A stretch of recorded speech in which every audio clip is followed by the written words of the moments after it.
Khurumjari mayambu amuka hanna aigi channel asida taramna okjari aina mamangi video amakhakta subscriber singda ko somgi wari karigumba lihanning ba khotningba laitardi aingonda adum reach out to biyo na ai haijagi baneba aduda subscriber amakhakna magi high school life ki wari se aingonda libiyo na haibirakpa class 9 kari kangi 10 gi matam gi wari oiba auna wari se yamna chamna yamna nungaiba wari amakhakne ko aduga life ta ngasagi wari se loisan hodabagi type ta amakhak leibagi mangonda su ningjing mangjin khangjabado ko regret makne su haigadra nungaitri ne su haigadra or natragana ai si se kai word na describe tawdoino so ai khangre ko ono wari se taminnarasi aduga wari se understand tawminaraga ko ngasagi viewers mayamna sune sungso isoidana comment bibiro oba sigi wari sigi matang sida wari se sumaina howe aigi subscriber se ma se kaino ne bako certain tribe amakhakta belong tawre aduga wari sina makoi best friends moi taret muki best friend gi wari ne makoi se khun amadagi haurakpane khun sidagi makoi se nungtijagi makhongna school se chatpa 2 kilometers muk se nungtijagi makhongna school la chatle haibako aduga makoi gi party se managa ijaba sida ko yamna naibane film da hairaga na bet hai tare ne ga so haijari bako ne am nungai bodo ko the way mana manipuri do irakpa manipuri se ngonda su pa bodo su yamna kai hai tare nungsi bam su phawe ba kai so many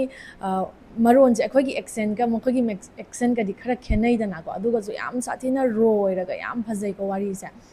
auna nungtijagi makhoi se 2 kilometers se makhongna school se chatka doine ba aduda mana khara hainadaba subjects na maths ne bako angka hainadaba mi yam laidana aduga angka sina miss amakhakna lawe hai ko miss na kakching dagi aduga masagi maming do panba yadrabani na ipanjara roige ko aduna sumaina tawba makhoi sina class 9 sida ne ko maths thok taradi makhoi se class bang tawba gai se college life ta phanyam mi tawnarakpa mayam thengnaram gani ko adumaina kai dawge haiba kana makhoi se turen gumba kai gumba ne kumdara khola leithokadoine haiba aduna mana khanjaba na ko by heart yaude maths ti understand tawraga dum hotpa yagani khanbagi ko by heart na tabani na kasu yam luroina khanba aduda makhoi gi classmate marak sida classmate da haire dana ko mi khara mingonda adum comment pass tawba mingonda kainoma phana haidaba kainoma negative oiba pot ama hairaga nungaijaba ko mi gi atopa video da kai da so adum yengbiram gani ko mayamna apha comment piwa marakta tongan taba amaga hekta yaurei dana ko adumaina magi classmate amasu yawaja ne ba sigi classmate sina ngasagi sum laidana ko moidi class su yaudabani sum mangonda yam thina ngangba khotpa tawraba aduga sumain tawraga makogi exam se laeba exam sida last day se angka thopa numit se oiraba aduna maths thopa numit sida di ngasagi amaduna amuka su same comment aphattaba comment se hairakpa sida makoje saunarabani na ko adudi nang usitri rana tawraga ngasagi makoje phunaraba school gi maning sida ada nupi macha ani ahum sina uhaure moise phunaba se adaidi mi phunare nupi macha sina laugraba ada laubasida masu kaidauge haiba kana mana nungama laukhatlaga ngasagi mi sida panabadi nataba do thom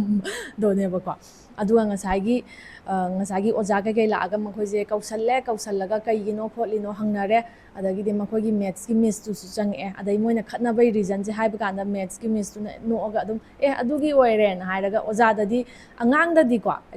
khoisu adugi face so lalakdaba nateba sigumba podcast yamna matter tawba kai matam duneba habdi mi mamangda mana kamaina aingonda adu haiba yabra adu tawba yabra gain khanbado aduga amu chahisina sum hapa kana di pot khudi makse haibudi life te hen bigger problem lai gai se kona khala idana auna jiki angang ori kan gi yam nungsiba matam gi wari ne ba magi se adu ino oja do naga makhoi se loi handshake ka tawhalaga wari se adumaina loigre aduga adugi do last day of exam ne dana aduna adugi chahi do loigre ba winter vacation tharani adaga mathangi class 10 karakpasida masina magi school se mana chatpagi lambi sida mana chatli kanda ko ngasagi maths ki oja miss to aduidune aduga oja atopa niyam gane moi ahum se chatkiba se man uba dai masu good morning gainu wish tawre oja khaidun su good morning hairam magane mana school da laini ko oja khaidu som da laini ko do school gate changda bida dum chatkiba duneba ada ma se pura nga eba ma se nga aga ma di school da changeba aduga ma se wakhal khali kanza kaigino oja khaina main chatli do hagan magi mamana ba makhaksina school gi assembly tawramdai moi lepi kanza ko school hongrabane hojiki oja ahum do na hairakpa adagi di ma se mi khatna ba khotba ga tawgibani na aduga ꯑꯣꯖꯥꯗꯨꯅ school ꯍꯣꯡꯈꯤꯒꯦ ꯍꯥꯏꯔꯁꯨ ꯃꯥꯁꯦ ꯋꯥꯈꯜꯒꯁꯦ ꯅꯨꯡꯉꯥꯏꯇ꯭ꯔꯦꯕ ꯑꯗꯨꯒ ꯃꯥꯅ ꯋꯥꯈꯜꯁꯦ ꯅꯨꯡꯉꯥꯏꯇ꯭ꯔꯤꯀꯥꯟꯁꯤꯗꯅꯦ ꯃꯥꯅ ꯉꯁꯥꯏꯒꯤ ꯅꯨꯡꯅ ꯙꯞ ꯇꯧꯔꯨꯕ ꯅꯨꯄꯤ ꯃꯆꯥꯗꯣ ꯀ꯭ꯂꯥꯁꯇ ꯊꯦꯡꯅꯗ꯭ꯔꯦꯕ ꯑꯗꯒꯤꯗꯤ ꯑꯗꯨꯒꯤ ꯅꯨꯄꯤ ꯃꯆꯥꯗꯣ ꯃꯥꯅ ꯍꯥꯟꯅꯗꯒꯤꯁꯨ ꯃꯥꯒꯁꯨ ꯇꯤꯟꯅꯩꯌꯦꯕ ꯃꯥꯅꯒ ꯍꯥꯏꯕꯗꯀꯣ ꯅꯨꯄꯤꯗꯣ ꯁꯝꯇꯥꯏꯝꯁ ꯑꯦꯕꯁꯦꯟꯒ ꯑꯣꯏꯕ ꯀꯥꯟꯗ ꯅꯣꯠꯁ ꯀꯩꯀꯩ ꯀ꯭ꯂꯥꯁ ꯅꯣꯠꯁꯀꯁꯦ ꯃꯉꯣꯟꯗꯒꯤꯁꯨ ꯑꯗꯨꯝ ꯁꯤꯜꯂꯦ ꯍꯥꯏꯌꯦꯕ